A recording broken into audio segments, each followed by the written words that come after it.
Valerie, why are you sitting there? I don't remember inviting you, she sneered when she spotted me at Madeline's wedding, her voice dripping with disdain. Madeline's next words cut deep. Get out of here, you unemployed loser. You're just here to embarrass me. Her cruelty shattered any lingering goodwill I had harbored for her. Defeated, I muttered, Fine, I'll stay out of your life, and quietly excited. As I left, a sudden commotion erupted, drowning out Madeline's cries for help. Leaving the venue, I walked alongside Conrad, my husband whom I'd married a few years ago. I'm Valerie, a freelance illustrator. I began, recounting my current circumstances. Conrad, often away for work, was my pillar of support. Then, life threw a curveball. News arrived that my mother had fallen down the stairs back home, fracturing her leg. While not life-threatening, she needed care during her recovery. The looming question remained, who would be there to provide it? Dad had recently injured his back and relied on a walking stick, leaving him unable to assist Mom. I initially hoped my sister Madeline, who still lived at home, could pitch in while I offered weekend support. However, Madeline dismissed Mom's injury, insisting it's just a fracture she can manage on her own. Her indifference and frequent insensitive remarks made me doubt her reliability in caring for Mom. Eventually, I made the decision to move back home to take care of Mom while Conrad was away. While my parents welcomed my return, Madeline did not share their enthusiasm. Why are you back? You're in the way, she grumbled whenever our paths crossed in the kitchen or living room. Whether out of long-standing animosity or jealousy, her hostility made living under the same roof challenging, prompting me to avoid confrontation with her. Despite my efforts to focus on caring for Mom, Madeline continued to antagonize me. I took on Mom's household responsibilities, enduring Madeline's criticisms of my cooking and even finding laundry strewn in my room on occasion. Though her actions were immature, I chose not to engage. 2 weeks after my return, a knock interrupted my thoughts, prompting me to open the door, curious about Madeline's sudden visit. Are you ever going to work? All you do is stay home, aside from shopping or going to the hospital. You're not even working, are you? She accused. I tried to explain that I work as a freelance illustrator for my laptop, but she didn't understand. So you sit there drawing pictures on your laptop and expect that to count as a job? That's no different from being unemployed and holed up at home. Having someone like you in the house is the worst, she retorted angrily before storming off to her room, her footsteps echoing her frustration. A few days later, Madeline announced, I want you to meet someone. Wait in the living room. We followed her instructions, and soon she returned with a tall, slender man whose hopeful expression seemed highlighted by the mole under his left eye. Nice to meet you all. I'm Rodney, Madeline's fiancé. Thank you for having me here today. He greeted us warmly, extending his hand for a handshake.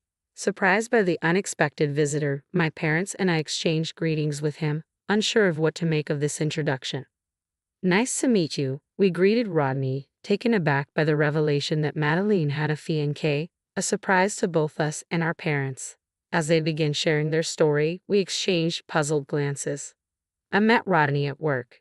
He's incredibly sincere, capable, and wonderful, Madeline gushed with admiration.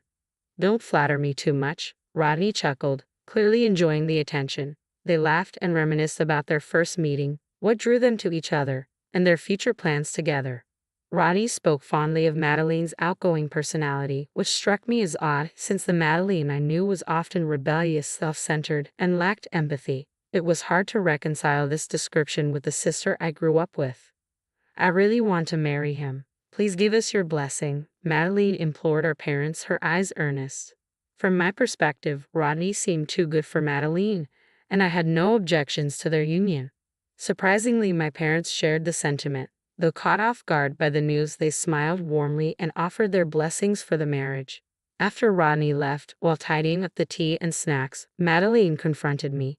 Jealous, aren't you, Valerie? Jealous of what?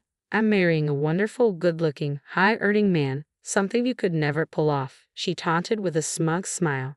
I met her gaze calmly. I'm not jealous. I'm genuinely happy you found someone so wonderful, I replied evenly.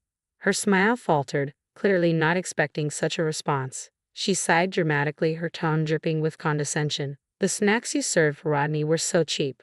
Couldn't you have prepared something more upscale? But I guess being unemployed, you can't afford it. If I had known you were bringing your fiancé, I would have arranged something appropriate. You really should have picked up on my happy vibe lately. I hate how you can't read a room.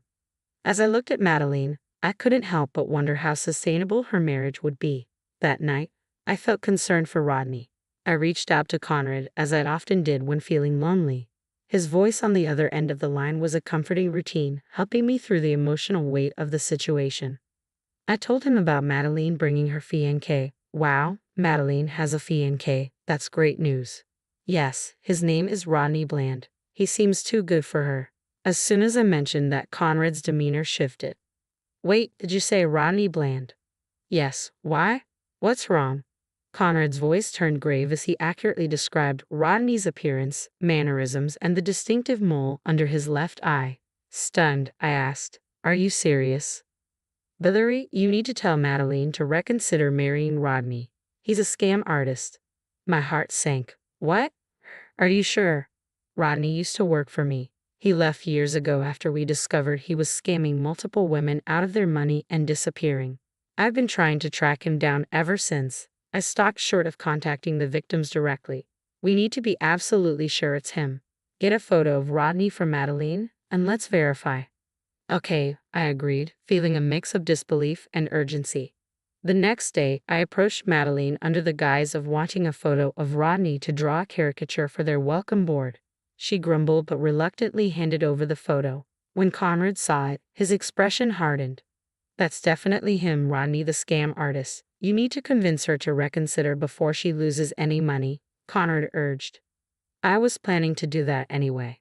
Despite our differences, I want Madeline to be happy, I affirmed, feeling the weight of responsibility as her older sister.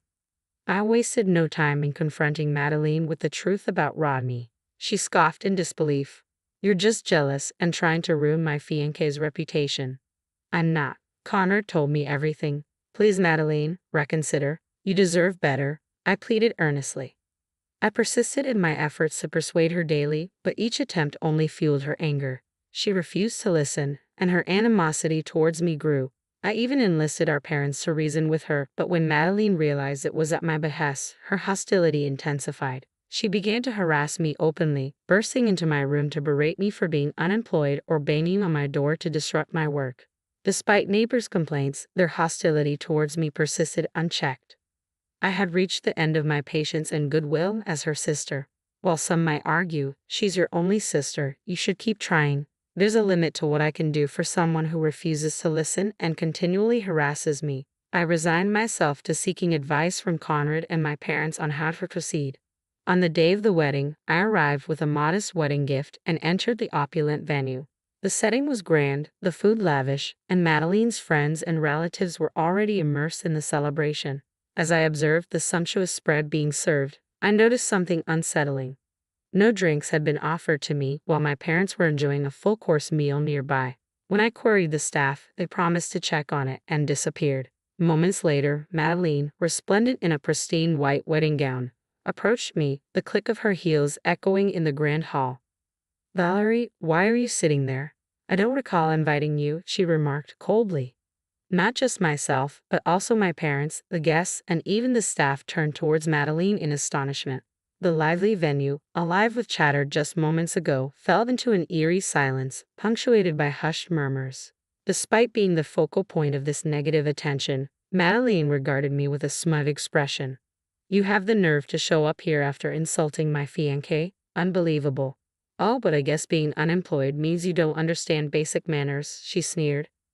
My parents, standing beside me, intervened. Madeline, stop this. It's your wedding day. Ignoring their pleas, Madeline persisted. How can I enjoy my wedding if people know my sister is unemployed? Just leave, you're embarrassing me. With a heavy sigh, I rose from my seat. After sharing a concerned glance with my parents, I met Madeline's gaze squarely.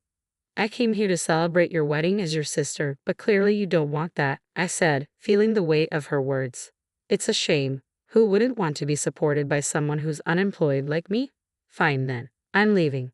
One more thing. Are you absolutely sure you won't regret this if I walk out that door? Because if I do, it might be the end of our sisterhood. Perfect, she responded, cutting me off. Just go. It's better this way. Any remaining affection and health for her vanished in that moment. Fine, I told Madeline firmly. Consider us done. Don't contact me again. As I walked away, I could hear Madeline arguing with her parents behind me, but it was no longer my concern. Pulling out my phone, I dialed Conrad's number. You can come in now, I said quietly. There's no need to wait any longer. Understood, Conrad replied, his voice steady as he relayed the message. Moments later, a group of women who had been waiting outside rushed into the venue. Get him, Rodney. Don't let him get away. Outside, the echoes of angry shouts and gasps from the surprised guests reached me. Moments later, the door burst open, and Rodney, the groom, dashed out, his face drenched in sweat. He attempted to flee, but Conrad, strategically positioned nearby, swiftly apprehended him. Got you, Rodney. You're not going anywhere, Conrad declared firmly. Conrad, what the hell? Madeline's furious voice cut through the commotion as she and a group of women hurried over to confront the bewildered Rodney. Are you trying to ruin our wedding? Get away from me, Conrad. Madeline lashed out, lunging at him, but I intervened, grabbing her arm to restrain her. Startled at first, Madeline's expression quickly twisted into rage as she turned on me, seizing my collar. This is your doing, isn't it? You're despicable. How many times did I warn you to stay out of my business, especially about Rodney?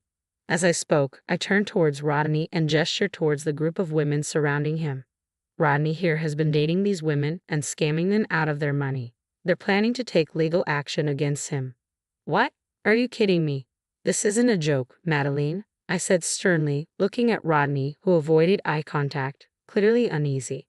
Madeline, stunned, muttered, Rodney, you can't be serious. Rodney, visibly shaken, looked down and attempted a smile as he addressed the women around him. Why bother with lawsuits? Let's settle this. I'm about to marry a wealthy woman. I can compensate you, right? Me? Wealthy? Madeline trembled as she spoke. I don't have that kind of money. What? What? I lied about being wealthy, so I can't pay any settlement or damages. What then? What about the $20,000 you've been giving me? That was for our wedding. You said to trust you with it, so I did. You didn't spend it all, did you? Madeline demanded incredulously. I blew through that $20,000 in a day, Rodney admitted with a nonchalant shrug. What? Are you serious? Give it back, my $20,000. Madeline's voice cracked with anger and betrayal. The exchange left everyone present dumbfounded. Rodney, exposed as a scammer who exploited women for money, and Madeline, revealed to have deceived about her wealth to secure their marriage. It was a surreal match indeed. The guests who had gathered due to the commotion reacted with whispers and wide-eyed disbelief. After a heated argument with Rodney, Madeline noticed the attention and erupted in frustration. What are you all staring at? Get out. The wedding is over. Just leave your gifts and go, she commanded, motioning for the staff to escort the guests out. Then, in a sudden change of direction, she rushed over to me. Valerie, you were right. If only I had listened to you, none of this would have happened. I'm sorry. Please help me, Madeline pleaded, her tone more desperate than sincere. But her words rang hollow, and Conrad, standing beside me, silently shook his head. I nodded in agreement, pulling away from her touch. I told you, we're done. We're strangers now. I won't help you, I asserted firmly. What? How can you say that, Valerie? You're abandoning your own sister, Madeline protested, her voice tinged with disbelief and desperation. I don't have a sister anymore. Goodbye, Madeline. Let's never cross paths again, I replied, turning away from her. Wait, Valerie, please. Ignoring her cries, Conrad and I left the venue. Later, through my parents, I learned about Madeline and Rodney's fate.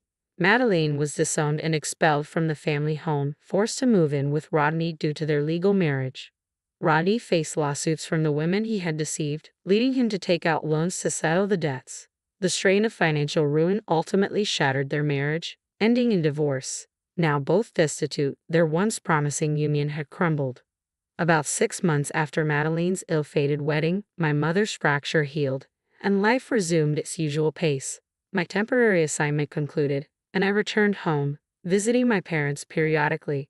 A year later, Conrad and I welcomed our first child, blessed with the support of our loving families.